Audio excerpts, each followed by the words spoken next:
আগের গুনাহ মাপ, পরের গুনাহ মাপ, তারপরেও তিনি 100 বারের চাইতে বেশি দিনে ইস্তেগফার করতেন। সেই মহান রাসূলের উপরে, সেই মহান নেতার উপরে, সেই মহান নবীর উপরে, সেই মহান শ্রেষ্ঠ বান্দার উপরে আমরা সবাই দরুদ পড়ি, বলি আল্লাহুম্মা সাল্লি আলাইহি আল্লাহুম্মা বারিক আলাইহি। সম্মানিত উপস্থিতি,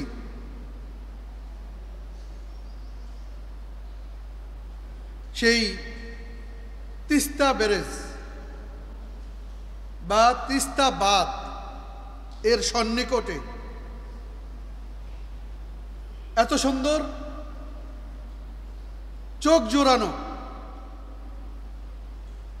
আরামদায়ক, আধুনিক সমস্ত সামগ্রীর সমন্বয়ে এই প্রত্যন্ত অঞ্চলে এত সুন্দর আল্লাহর ঘর, এই ঘর যিনি আসবেন, বাহির থেকে দেখবেন, ভিতরে দেখবেন, তিনি যারা এর পিছনে অর্থনৈতিক, তারপরে বুদ্ধি এবং শারীরিক বা সর্বদিক থেকে যারা শ্রম দিয়ে এত সুন্দর এই মসজিদ যারা তৈরি করলেন, তাদের জন্য অটোমেটিকলি দোয়া আসবেই। আমরা বা আমি ব্যক্তিগতভাবে এই মুহূর্তে এই মসজিদের জমিদাতা, বিল্ডিং যিনি তৈরি করছেন, যারা সার্বিকভাবে সহযোগিতা করছেন বিভিন্নভাবে এই মসজিদকে সফল করার পিছনে, তৈরি করার পিছনে সর্বাত্মকভাবে এই এলাকার অবশ্যই অবশ্যই প্রতিটি লোকেরই অবদান আছে। এই জন্য তাদের জন্য আলোচনার শুরুতে, খুতবার শুরুতেই আমি তাদের জন্য দোয়া করছি আল্লাহ রাব্বুল আলামিনের কাছে। আল্লাহ রাব্বুল আলামিন তাদেরকে দুনিয়া এবং আখিরাতে সর্বোত্তক, সর্বদিক থেকে আল্লাহ রাব্বুল আলামিন তাদের কল্যাণ দান করুন এবং তাদেরকে দুনিয়া এবং আখিরাতে হায়াতে তৈয়বা দান করুন, আল্লাহুম্মা আমিন। এত সুন্দর মসজিদ যখন আল্লাহ রাব্বুল আলামিন আপনাদের মাঝে দিয়ে দিয়েছেন, তখন দায়িত্ব হলো আপনাদের এই মসজিদকে সুন্দরভাবে আবাদ করা। এই মসজিদকে সুন্দরভাবে আবাদ করা। মসজিদ শুধুমাত্র দেখার জন্য নয়, অথবা গল্প দেওয়ার জন্য নয়, অথবা বাহিরের থেকে লোক এসে দেখে গল্প দিবে, আপনাদের প্রশংসা করবে আর আপনারা প্রশংসা কুড়াবেন, এমনটির জন্য নয়, বরং এই সুন্দর মসজিদের, এই এত সুন্দর সামগ্রিক উন্নতির সমন্বয়ে যে মসজিদ, এই মসজিদের সার্থকতা তখনই হবে যখন অত্র এলাকার সমস্ত মানুষেরা এই মসজিদের কাতারগুলো ভরপুর থাকবে 5 ওয়াক্ত সালাতে, এবং তাদের এই প্রতিষ্ঠান, এই জায়গাটাকে তাদের সমস্ত কাজের কেন্দ্র বিন্দুতে পরিণত হবে, তখনই এই মসজিদ করা সার্থক। আমাদের সেই রাসূলুল্লাহ সাল্লাল্লাহু আলাইহি সাল্লামের হিজরত করার পরে কুবা মসজিদ তৈরি করলেন, তারপরে চলে গেলেন মসজিদে নববীতে, তারপরে সেখানে মসজিদে নববীতে মসজিদ তৈরি করলেন, করার পরে সেখান থেকে কি নাই, শিক্ষা, মক্তব, হাদিস, সৈন্য প্রেরণ, তারপরে অন্যদেরকে নিয়ে আসা, সব কিছুই ছিল মসজিদের কেন্দ্রবিন্দু। রাষ্ট্র পরিচালনা করতে সংসদের, মূলত সংসদের চেয়ে বেশি একটা মানুষের জীবনে বা সামাজিক জীবনে, রাষ্ট্র জীবনে, পারিবারিক জীবনে যা কিছু দরকার সব কিছুই এই প্রতিষ্ঠান থেকে, এই মসজিদ থেকে চলমান ছিল, এখান থেকে পরিচালনা করা হতো। এবং মসজিদ থেকে যতদিন এই কার্যক্রমগুলো পরিচালিত হয়েছিল ততদিন পর্যন্ত মুসলমানদের মাথা উঁচু ছিল, তাদের কেউ হারাতে পারেনি। কিন্তু এই জায়গা ছেড়ে যখন অন্য জায়গা দখল করলো, তখন মুসলমানদের আস্তে আস্তে আস্তে আস্তে তার পারিবারিক জীবন থেকে, রাষ্ট্র জীবন থেকে, সামাজিক জীবন থেকে সর্বত্র আস্তে আস্তে ডাউন হওয়া শুরু হলো।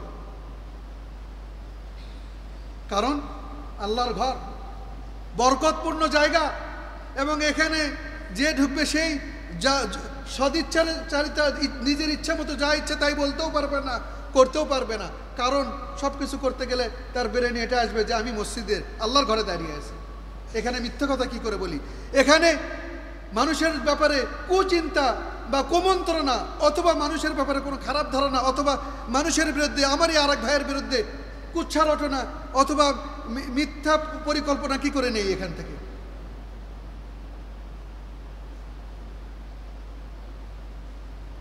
সম্মানিত উপস্থিতি, আল্লাহর ঘর ইবাদতের জন্য এই ঘরকে দূরে থাকা যাবে না,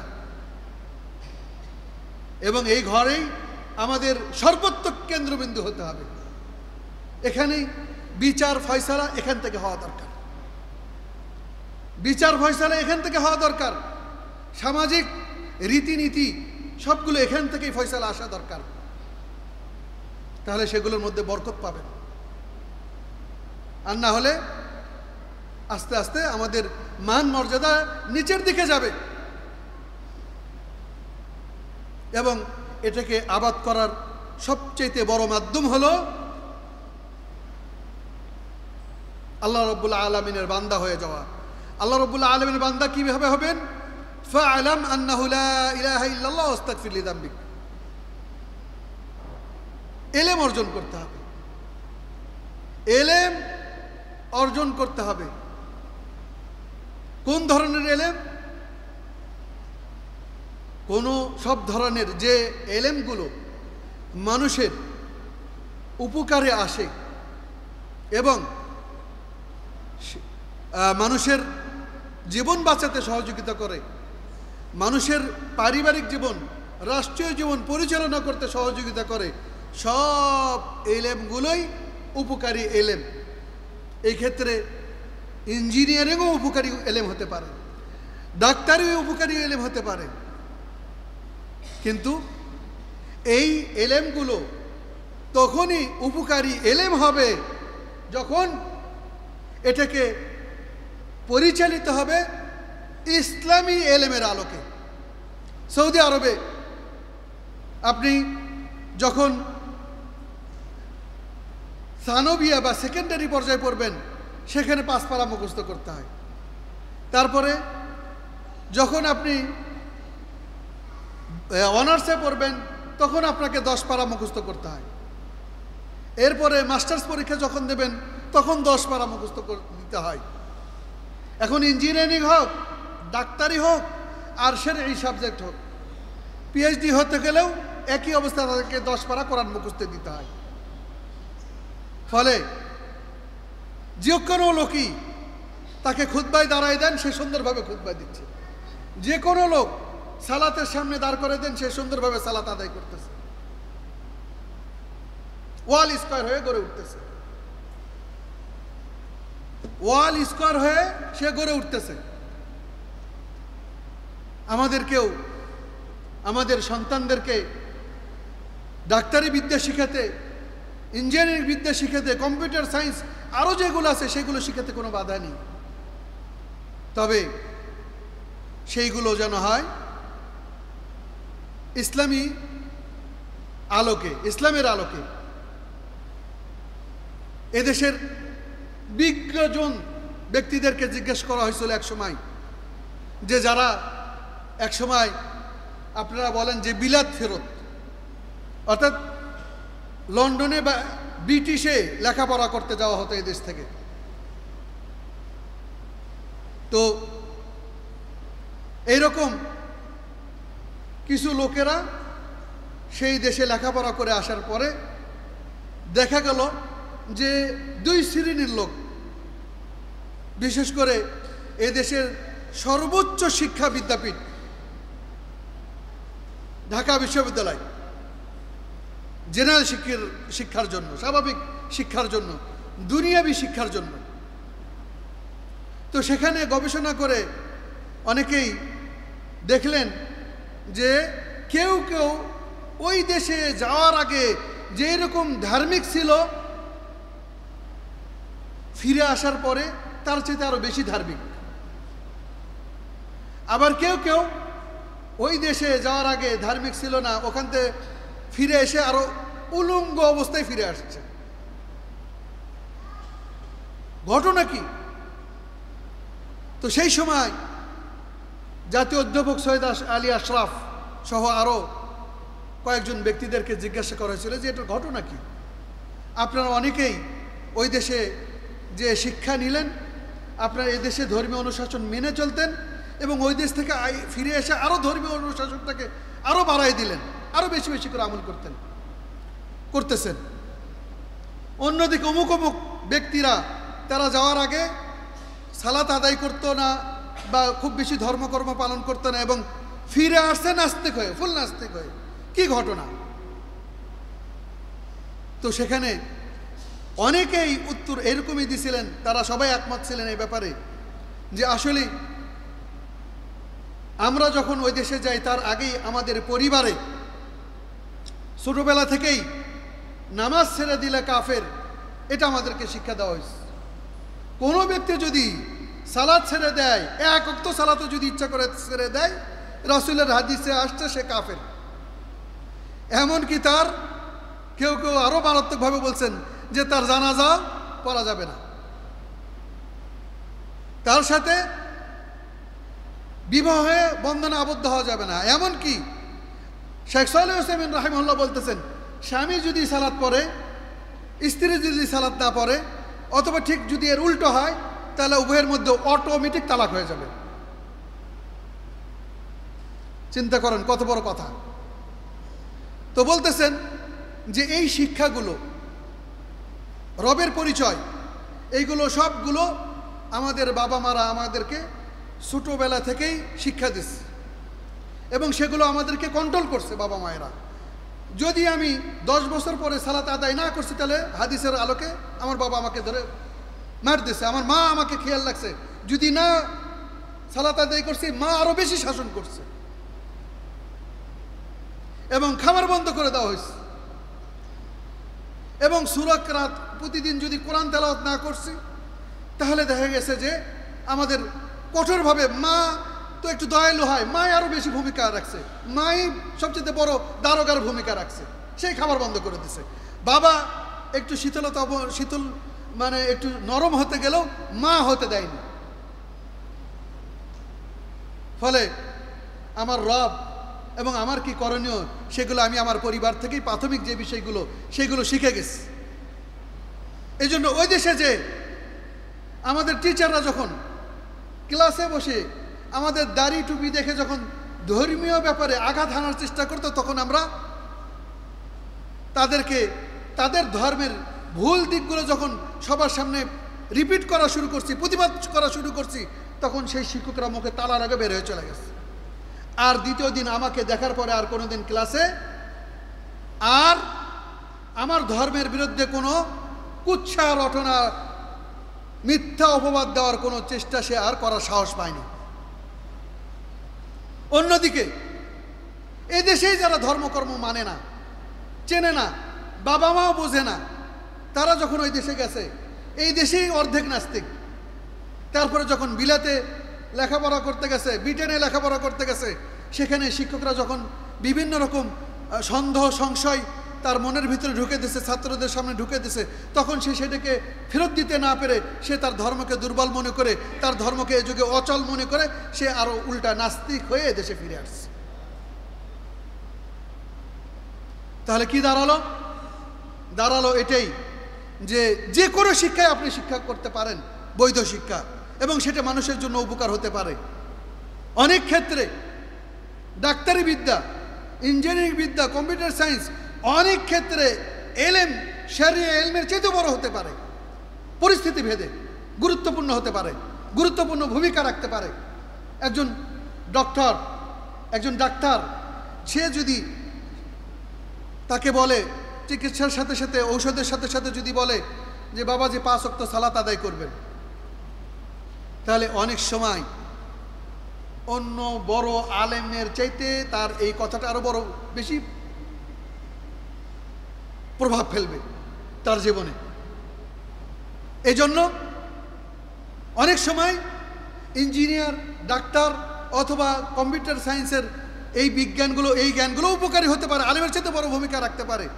তবে সেটা অবশ্যই ইসলামী মোড়কে হতে হবে, ইসলামের আলোকে হতে হবে।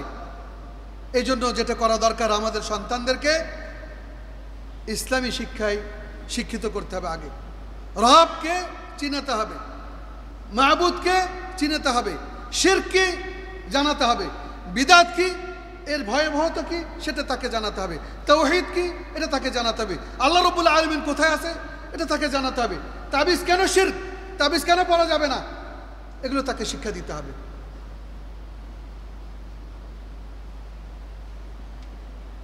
এগুলো যদি শিক্ষা না দেয় তাহলে অন্য যে জ্ঞানগুলো দেব আমরা, সেগুলো আমাদের খুব বেশি উপকার আসবে না। আজকে সন্তানের ভালোর জন্য আমরা তাকে দেখা যাচ্ছে যে না খেয়ে তার পিছনে বহু টাকা পয়সা খরচ করতেছি, কিন্তু জরিপে কি বলে, যে যত বড় আজকে শিক্ষিত, যার সন্তানরা যত বেশি শিক্ষিত, আধুনিক শিক্ষার কথা বলছি, সেই সন্তানের পিতামাতাদেরই সর্বশেষ ঠিকানা হচ্ছে কোথায়? ওল্ড হোমে, বৃদ্ধাশ্রমে। অথচ একজন আলেমের পিতামাতাকে দেখেন, একজন হাফেজের পিতামাতাকে দেখেন, একজন সাধারণ মুক্তবে শিক্ষকতা করে তার পিতামাতাকে দেখেন, সে কখনো তার দিকে জোর করে কথাও বলেনি, কখনো এই কথা বলেনি খেতে দেব না, কখনো কোনো রকম কটূক্তি বাবার বিরুদ্ধে, বাবার সাথে কোনো রকম চোখ তুলে চোখ রাঙে কোনো কথা সে বলেনি। কারণ সে জানে যে এটাই আমার জান্নাত, এটাই আমার জাহান্নাম। আমাদের সামনে বহু জাগতিক প্রমাণ আমরা বলতে বলতে হাঁপায়ে গেছি। একজনের ঢাকাতে 2-3 তলা বাড়ি, সম্ভবত লাশ বাহিরে রাখা হয়েছে, পেট ফুলে উঠছে, এলাকার লোকেরা আন্দোলন করতেছে যে তোমরা আগে জমি জমা রাখো, আগে তাকে দাফন করতে দাও। সন্তানরাই বলতেছে যে না, এই লোক মানে বাবাকে উদ্দেশ্য করে বলতেছে আমাদের মধ্যে ইনসাফ করেনি, যতক্ষণ না পর্যন্ত আমরা ইনসাফ না পাবো ততক্ষণ পর্যন্ত সে যদি পচে গন্ধ হয়ে যায় তবুও আমরা জানাজা দিতে দেব না। কি ভাই, আর কত উদাহরণ, কত বাস্তব নমুনা আমাদের সামনে আসলে তারপরেও আমরা এই তথাকথিত আধুনিক শিক্ষায় শিক্ষিত করব আমাদের সন্তানদেরকে।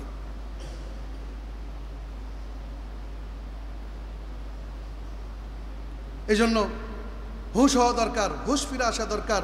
কোন এলেম অর্জন করলে আমাদের সন্তানরা দুনিয়া এবং আখিরাতে সর্বক্ষেত্রে লাভবান হবে, বোঝা দরকার। আমাদের সন্তান আমাদের সম্পদ। আল্লাহ রাব্বুল আলামিন এই সম্পদের গুরুত্ব যাদেরকে দেয়নি, যাদেরকে সন্তান দেয়নি তাদেরকে জিজ্ঞেস করেন। যাদের সন্তান নেই, যারা নিজেদের জীবনের সর্বস্ব বিলিয়ে দিয়ে একটা সন্তান পেতে চায়, যাদের সন্তান নেই, স্বামী স্ত্রী উভয়ের সারা রাতের জীবনে তাদের বিবাহ হওয়ার পর থেকে যতক্ষণ ডাক্তাররা বলছে যে সম্ভব নয় আপনাদের, এরপর থেকে তাদের কান্না শুরু হয়ে গেছে, অথবা কোনো সমস্যা নেই কিন্তু হচ্ছে না, এরপরে তাদের কান্না যে শুরু হয়ে গেছে, রাতের ক্রন্দন, রাতের কান্না তাদের আর থামেনি। তাদের বিছানায় যাওয়ার চাইতে সারা রাত ইবাদত করে কান্নাকাটি করে শেষ করে দিচ্ছে 20 বছর, 25 বছর, 30 বছর। কি জন্য? শুধুমাত্র একটা সন্তান চাই, একটা সন্তান চাই। আর আল্লাহ রাব্বুল আলামিন আপনাকে এত বড় মহামূল্যবান সম্পদ 3টা 4টে 5টা 6টা 10টা পর্যন্ত দিয়ে দিয়েছে, 12টা পর্যন্ত দিয়ে দিয়েছে। আর সেগুলোকে কি করতেছেন? গরু ছাগলের মতো, শিয়াল কুকুরের বাচ্চার মতো সেই বাচ্চাদেরকে ছেড়ে দিয়েছেন, যা করে করুক। এটাই তো আল্লাহর নিয়ামতের অশুকরিয়া, এটাও আল্লাহর নিয়ামতের অশুকরিয়া। আল্লাহর নিয়ামতের শুকরিয়ার মধ্যে একটা হলো সেই নিয়ামতকে যথাযথ ব্যবহার করা। আল্লাহ রাব্বুল আলামিন আপনাকে নিয়ামত দিলেন, সেই নিয়ামতকে সন্তানের ক্ষেত্রে যদি বলি, নিয়ামতের ক্ষেত্রে প্রথম যেটা ছিল সেটা হলো কি? আপনি বিবাহ করার ক্ষেত্রে প্রথম যেটা আপনার দায়িত্ব ছিল সেটা হলো যে একজন মাতাকে, একটা ভালো একজন মেয়েকে স্ত্রী হিসেবে গ্রহণ করা। এখন আপনি ভালো নন, আপনি আল্লাহ রাব্বুল আলামিনের বিধিবিধান হুকুম হাকাম মানেন না, কিন্তু আপনি চান খাদিজা রাদিয়াল্লাহু তাআলা আনহার মতো মেয়ে স্ত্রী হিসেবে, খাদিজা রাদিয়াল্লাহু তাআলা আনহার মতো পাত্রী খুঁজতেছেন। এটা কি হবে? আদৌ সম্ভব না। তাহলে আপনাকেও ভালো হতে হবে, আপনাকেও মুহাম্মদ সাল্লাল্লাহু আলাইহি ওয়াসাল্লামের মতো হতে হবে। তাহলে আপনি স্ত্রী হিসেবে খাদিজা রাদিয়াল্লাহু তাআলা আনহার মতো নারী পাবেন। এরপরে উভয়ে ঘর সংসার করতে হবে আল্লাহ তাআলার হুকুম হাকামের উপরে, বিধানের উপরে, এবং এই ওয়াদা করতে হবে উভয়ে যে জীবন চলার পথে কখনো আমরা আল্লাহ রাব্বুল আলামিনের নাফরমানি করব না এবং পিতামাতার নাফরমানি করব না। সমাজে যেভাবে চললে সওয়াবের কাজ আছে সেইভাবে চলবো, অসৎভাবে কখনো চলবো না। তাহলেই না সন্তান আসবে, নেক সন্তান আসলো পৃথিবীতে। সন্তান আসার পরে প্রথম বাবা হিসেবে যেটা করার দায়িত্ব, আপনি বাবা হতে পারেন কিনা সেটার প্রথম পরীক্ষা হলো সন্তানের আকিকা দেওয়া। 7 দিনের দিনে আপনি সন্তান জন্ম দিলেন, আকিকা দিতে পারছেন না। হ্যাঁ, নিহায়াত অর্থনৈতিক সমস্যা থাকলে সেটা আলাদা, কিন্তু অর্থনৈতিক সমস্যা নাই অথচ আকিকা দেবেন না কেন? আকিকার খুবই গুরুত্ব, এবং সেটা 7 দিনে, সেটা 7 দিনে। এরপরে আকিকা দিয়ে কি করবেন? সুন্দর একটা নাম রাখবেন। সেন্টু, মিন্টু, বল্টু এগুলো নয়, এগুলো নয়। ভালো করে শুনে রাখেন, ভালো নামের কারণেও মানুষ জান্নাতে যাবে, ভালো নামের কারণেও।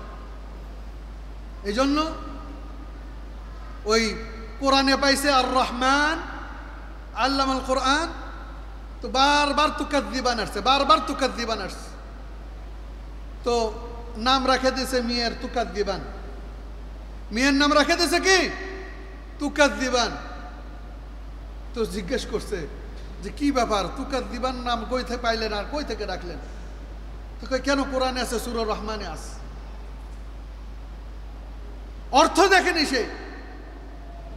আমরা আমাদের সন্তানদের নাম রাখার ক্ষেত্রে অনেকটা এইরকমই, অনেকটা এরকম।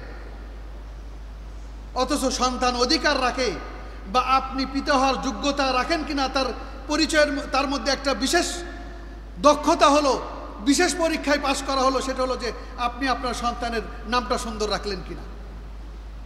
এবং এই ক্ষেত্রে আপনি না পারেন, আলেমের সহযোগিতা নেন,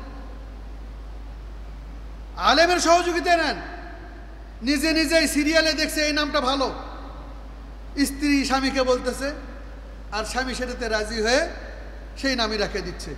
খেয়ালই করেনি এটার মানে হলো কুফরি কালাম, খেয়ালই করেনি এটা মুসলমানদের জন্য নাম হতে পারে না, খেয়াল করেনি এই ধরনের নাম রাখা শরীয়তে জায়েজ নাই, খেয়াল করেনি এই নামের, এই ধরনের নামের অর্থ হলো শরীয়তে খারাপ কিছু। তাহলে সন্তানের নাম সুন্দর নাম রাখতে হবে। এরপরে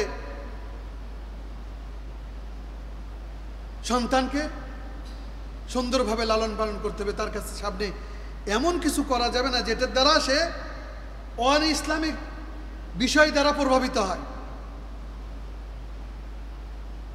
এরপরে সে যখন 7 বছর বয়স হবে তখন তাকে সালাতের জন্য নিয়ে যেতে হবে, বলতে হবে। আর 10 বছর হলে বিছানা আলাদা করে দিতে হবে, আর সালাত না পড়লে পিটাতে হবে। কালকে একটা গল্প চোখের সামনে আসলো, মুরগির বাচ্চা, একেবারে ছোট ছোট বাচ্চা, সেই বাচ্চাকে বাড়ির মালিকিনী মহিলা ছোট ছোট বাচ্চা আলাদা করে নিয়ে যায় বেঁধে রাখছে। তো ওই বাড়ির ছেলে বলতেছে, মা এত ছোট ছোট বাচ্চা এগুলোকে আলাদা করে নিয়ে গেছে কেন? ওর মায়ের সাথে দাও। ওর মা চিল্লাচ্ছে। তা বলছে, বাপুরে, মুরগির বাচ্চাকে মুরগির কাছ থেকে যত তাড়াতাড়ি আলাদা করা হবে তত তাড়াতাড়ি ওই বাচ্চা ডিম দেবে, ওই বাচ্চা তত তাড়াতাড়ি ডিমের জন্য প্রস্তুত হবে। ভালো করে খেয়াল করেন, এটা ইসলামের দিকে জানতো। 10 বছরে কি বলা হয়েছে? বিছানা বাচ্চার আলাদা করে দিতে বলা হয়েছে।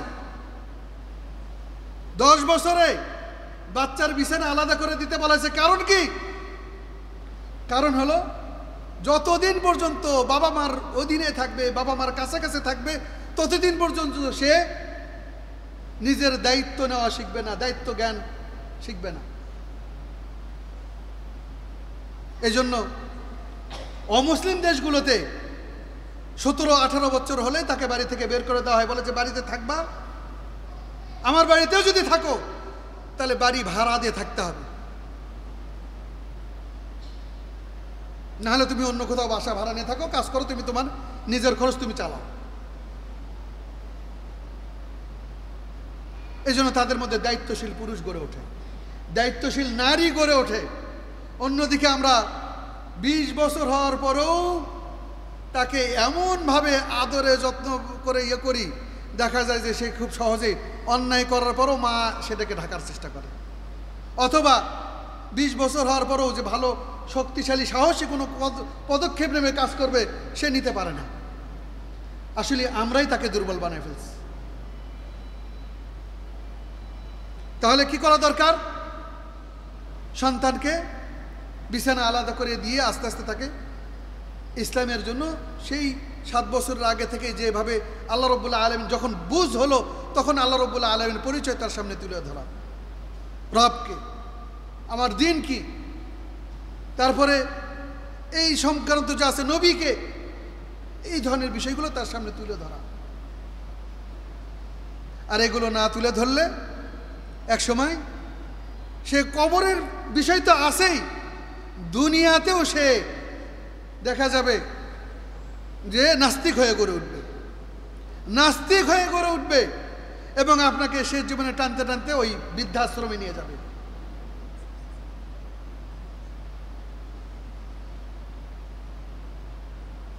এই জন্য সন্তানকে রবের ব্যাপারে পরিচয় করে দিন, রাসূলের ব্যাপারে পরিচয় করে দিন, দুনিয়াতে কি করা দরকার কি করা দরকার নয় সেগুলো পরিচয় করে দিন। আপনি সাথে নিয়ে আসেন, হ্যাঁ আপনি সালাত পড়েন না, আপনি মিথ্যাবাদী, আপনি ঘুষখোর, আপনি সুদখোর, আপনি কিস্তি নেন, আপনি শিরকে ব্যস্ত, তাহলে আপনার সন্তান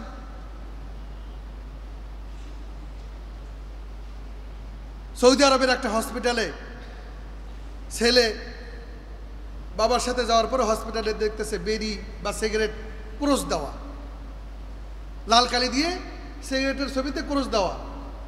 তো সে ওদের আর কি খুব সাহসী, ওরা 7 বছরের বাচ্চা। তো সে ডাক্তারের কাছে যেয়ে বলতেছে যে এই ক্রস দেওয়া কেন বিড়ি সিগারেটে? তো বলছে এটা ভালো জিনিস না। তো বলছে না অবশ্যই ভালো জিনিস। কেন? কয় আমার বাবা খারাপ জিনিস খেতে পারে না, আমার বাবা খারাপ জিনিস খেতে পারে না, আমার বাবা খারাপ জিনিস কখনো শুতে পারে না, আমার বাবা খারাপ জিনিস কখনো পান করতে পারে না, আমার বাবা যেহেতু সিগারেট পান করে তাহলে এটা অবশ্যই ভালো জিনিস। ডাক্তার তার এই বাচ্চার ভূমিকা দেখে, বাচ্চার কথা শুনে মাথায় হাত দিয়ে তার বাবাকে ডেকে নিয়ে আসছে। নিয়ে আসার পরে বলছে যে তোমারই সন্তান না, তোমার সন্তানের প্রশ্নের উত্তর দাও। আমি দিব না, প্রশ্নের উত্তর তুমি দাও, কারণ আমরা আমাদের কাজ করে গেছি। এবার তুমি তোমার সন্তানের সামনে যা করছো, তুমি তোমার সন্তানকে যে ভুল মেসেজ দিচ্ছ সেটার উত্তর তোমাকেই দিতে হবে, তোমাকেই দিতে হবে। সেই বাবা তার সন্তানকে ধরে কেঁদে ফেলছে, বলছে বাবা আমি খারাপ ইয়ে করতাম, তবে এখন থেকে তোমার সামনে অর্ডার দিচ্ছে আমি আর খারাপ এটা করব না। এটা একটা। আরেকটা হলো বাবা কে এক ছেলে টানতে টানতে শেষ পর্যন্ত ওই গেট পর্যন্ত, বাড়ির গেট পর্যন্ত নিয়ে গেছে।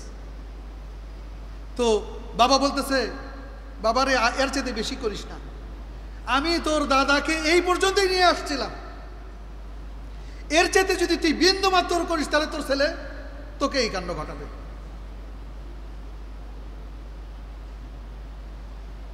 তাহলে সন্তানের সামনে এমন কিছু করা উচিত নয় যেটার দ্বারা সে বিভ্রান্ত হয়, যেটার দ্বারা আপনার আদর্শ পিতা হিসেবে পরিচয় হারায় ফেলেন, এটা যেন না হয়। সন্তানের সামনে আপনি আদর্শ পিতা হন, সন্তানের সামনে আপনি আদর্শ মা হন।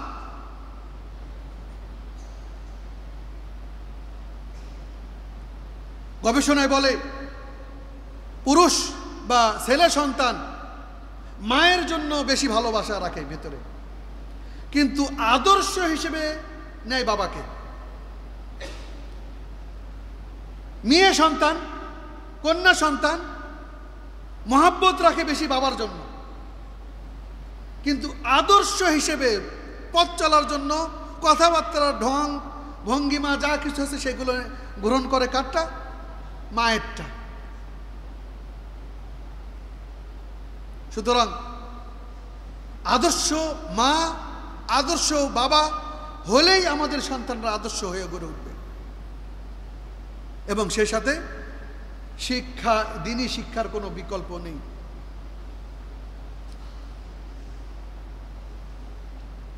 আল্লাহ রাব্বুল আলামিন আমাদের এই সন্তানদেরকে আমাদের কাছে আমানত হিসেবে দিয়ে দিয়েছেন।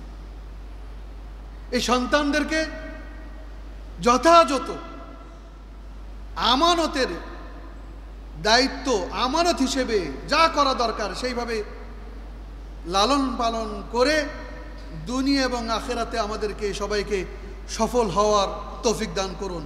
আল্লাহুম্মা আমিন। বারাকাল্লাহু লানা ওয়া লাকুম ফিল কুরআনিল আযীম ওয়া নাফা'না ওয়া ইয়্যাকুম বিযিকরিল হাকীম ইন্নাহু তাআলা জাওয়াদুন কারীমুন মালিকুন বাররাউফুর রহিম।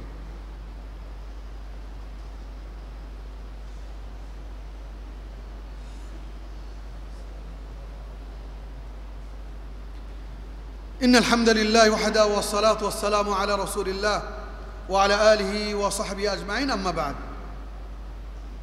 সম্মানিত উপস্থিতি, সন্তানকে লালন পালন করার ক্ষেত্রে পৃথিবীতে এখন এটা পরীক্ষিত। এই আপনারা যদি জাগতিক জীবনের এবং আমাদের প্রত্যেকেরই নগদের খাতায় কি আছে সেটাই আমরা চাচ্ছি। এখন আসেন নগদের খাতায় আমরা হিসেব বুঝে দেবো আজকে।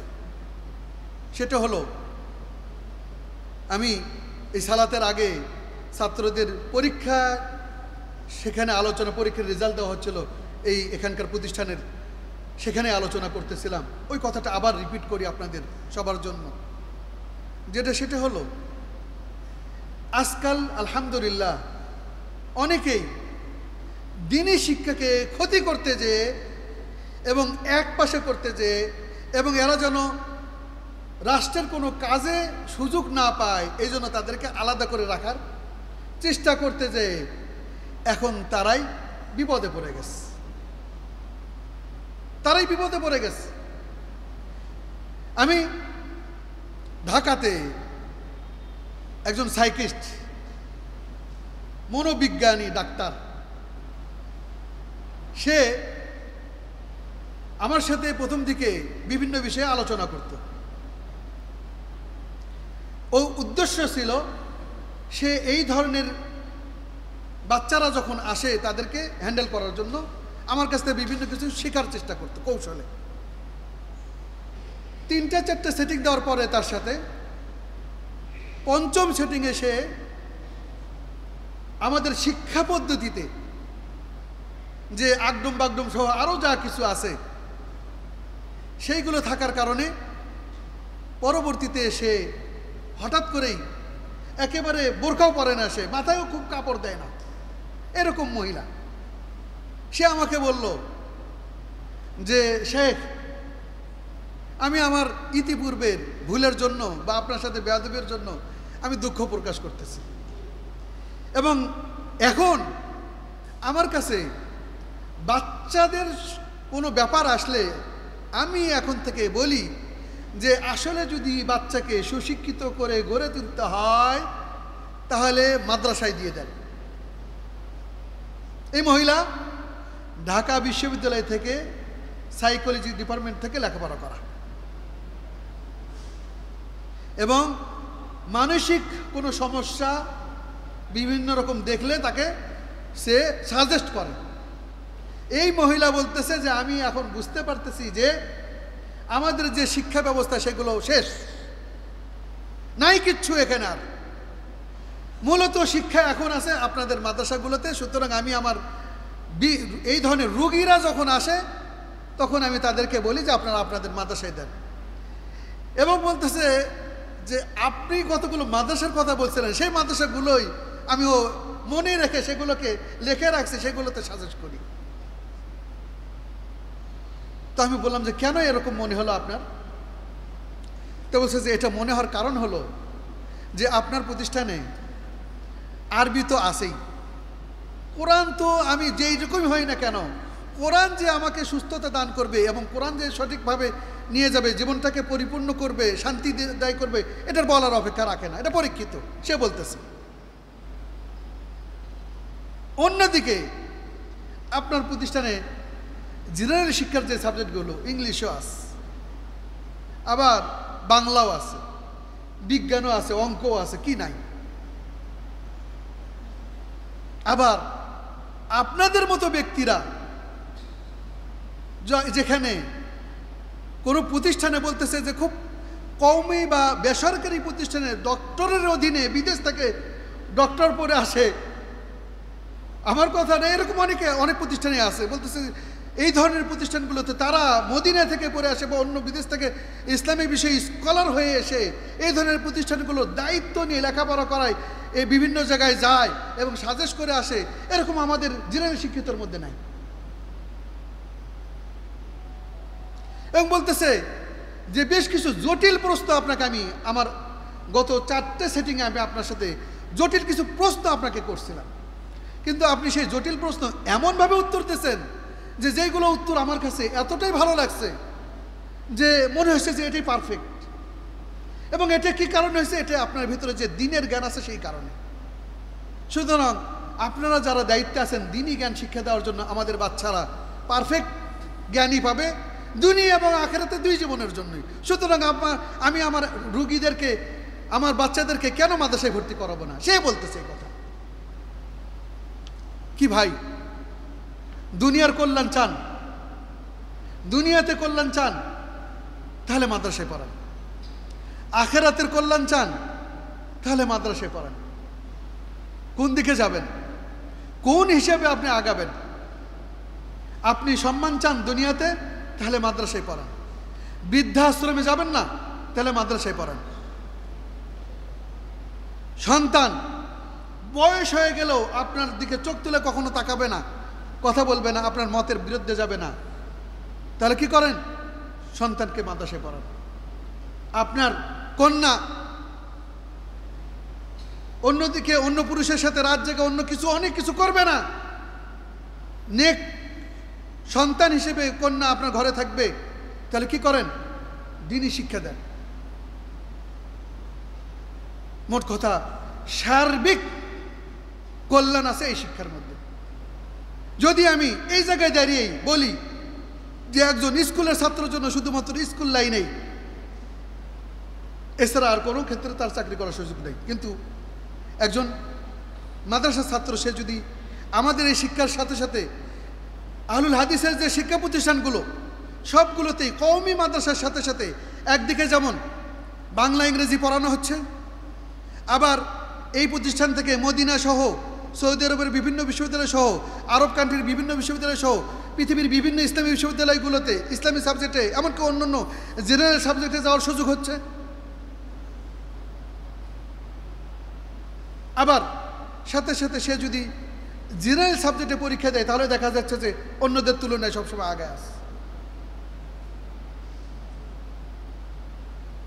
তাহলে কি নাই, কি চাই আমরা এত কিছুর পরেও? তাহলে অন্যদিকে তাহলে জেনারেল সাবজেক্টে যে পড়তেছে সে শুধুমাত্র জেনারেল সাবজেক্টে পরীক্ষা দিতে পারতেছে, অন্যদিকে মাদ্রাসায় যে পড়তেছে সে সামাজিক বিজ্ঞানেও ইচ্ছা করলে পরীক্ষা দিতে পারছে। তার মানে স্কুলে হাই স্কুলে যেখানে আছে তার একটা পথ খোলা থাকতেছে, সেখানে ওদের সাথে স্কুলের ছাত্রদের সাথে পাল্লা দেওয়ার একটা সুযোগ থাকতেছে। এবং ব্রিলিয়ান্ট হলে বা ব্রিলিয়ান্ট হয় মাদ্রাসার ছাত্ররা, ফলে সেখানেও সে ওদেরকে হটাই দিয়ে সেই জায়গায় চাকরির জায়গা নিজের জায়গা দখল করে নিচ্ছে। আবার আরবিগুলো এই যে আমাদের নজরুল ইসলাম সাহেব, হ্যাঁ, স্কুলে তো আরবির পথ খোলা, মৌলবি তো লাগবে, প্রাইমারি থেকে শুরু করে হাই স্কুলে সব জায়গায় তো বলবে লাগবে, তো মৌলবি পোস্ট আছে। আর আলিয়া মাদ্রাসাগুলোতে সবগুলোতে সব অধিকাংশ সাবজেক্টে আরবি, সেখানে ওই আপনার যে ছেলে স্কুলে পড়াইছেন বাংলা ইংরেজি পড়াইছেন আরবির ওয়াও জানে না, সে কি এখানে এসে প্রতিযোগিতা করতে পারবে? তাহলে মাদ্রাসা ছাত্রের জন্য তিনমুখী পথ খোলা কওমি মাদ্রাসাতে, যতদিন পর্যন্ত সরকারি চাকরি জেনারেল লাইনে না হচ্ছে অথবা আরবি লাইনে না হচ্ছে ততদিন পর্যন্ত সে কওমি মাদ্রাসায় হেফজোখানায় অথবা যে কোনো জায়গায় চাকরি করে 13,000 14,000 15,000 টাকা কামাই করে পিতামাতার সংসার চালাতে পারছে, বউ বিবাহ পর্যন্ত করতে পারছে। অন্যদিকে MA পাস পর্যন্ত করায় ফেলতেছেন আপনার ছেলেকে, MSc পাস, MBA করায় ফেলতেছেন, টাকা দিতেই আছেন, তার কাছ থেকে কখন নেবেন?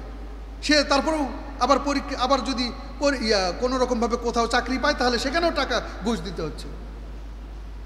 অন্যদিকে মাদ্রাসার ছেলে দাখিল পর্যন্ত পড়ার পরই কওমি মাদ্রাসা যদি আরও একটু ভালো হয় তাহলে সে খুতবা দিয়ে বিভিন্ন জায়গায় সালাত আদায় করে, এমনি সে নিজের খরচও অন্যান্য খরচ চালাই নিতে পারছে। এগুলো বলার উদ্দেশ্য একটাই যে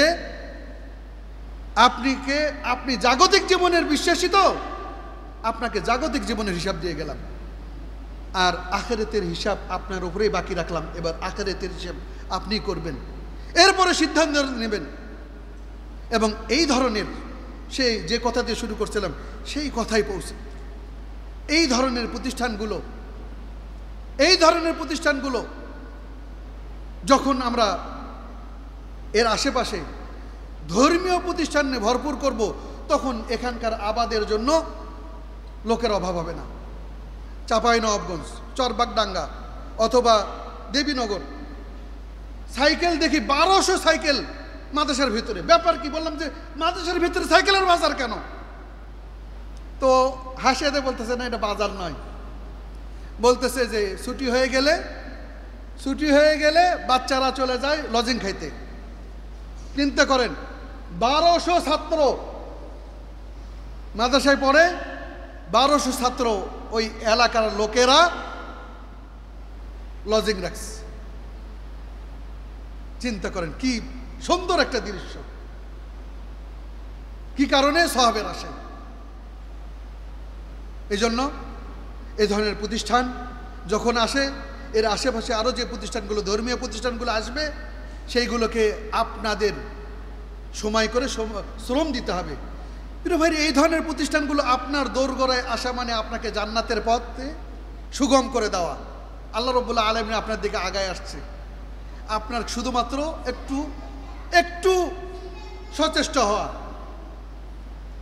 আপনি যদি না আসেন এই কাজ বসে থাকবে না, আর একজনের দ্বারা এই কাজ আগায় যাবেই। কিন্তু হতভাগা, ব্যর্থ, হতাশা আপনার জন্য, আমার জন্য, যারা আমরা সুযোগ পাওয়ার পরেও এই ধরনের প্রতিষ্ঠানের মাধ্যমে নিজেকে জান্নাতের যাত্রী হতে পারলাম না, জান্নাতের অনুসারী হতে পারলাম না, জান্নাতের অধিবাসী হতে পারলাম না, সেই ব্যক্তির জন্য তার জন্য হতাশায়, তার জন্য দুর্ভাগা। সুতরাং আমরা আসুন এই ধরনের প্রতিষ্ঠানগুলো আরও যাতে সুন্দরভাবে হয়, এর সাথে সাথে এগুলোকে গুরুত্ব দেওয়া, নিজেরা সালাত আদায় করা, এই মসজিদকে আবাদ করা ইবাদতের মাধ্যমে, এবং আরও বেশি করে যাতে আবাদ হয় এই জন্য ধর্মীয় প্রতিষ্ঠান গড়ে তোলা। আল্লাহ রাব্বুল আলামিন আমাদেরকে এই ধরনের প্রতিষ্ঠানগুলোকে এর অধিকার, এর হক আদায় করার, পরিপূর্ণভাবে আদায় করার এবং এগুলোকে আবাদ করার তৌফিক দান করুন। আমিন। আল্লাহুম্মা সাল্লি আলা মুহাম্মাদ ওয়া আলা আলি মুহাম্মাদ কামা সাল্লাইতা আলা ইব্রাহিম ওয়া আলা আলি ইব্রাহিম ইন্নাকা হামিদুম মাজিদ। আল্লাহুম্মা বারিক আলা মুহাম্মাদ ওয়া আলা আলি মুহাম্মাদ কামা বারাকতা আলা ইব্রাহিম ওয়া আলা আলি ইব্রাহিম ইন্নাকা হামিদুম মাজিদ। আল্লাহ রাব্বুল আলামিনের কাছে আমরা এই মুহূর্তে দোয়া করি, যারা এই মসজিদ সহ বিভিন্নভাবে ধর্মীয় কাজে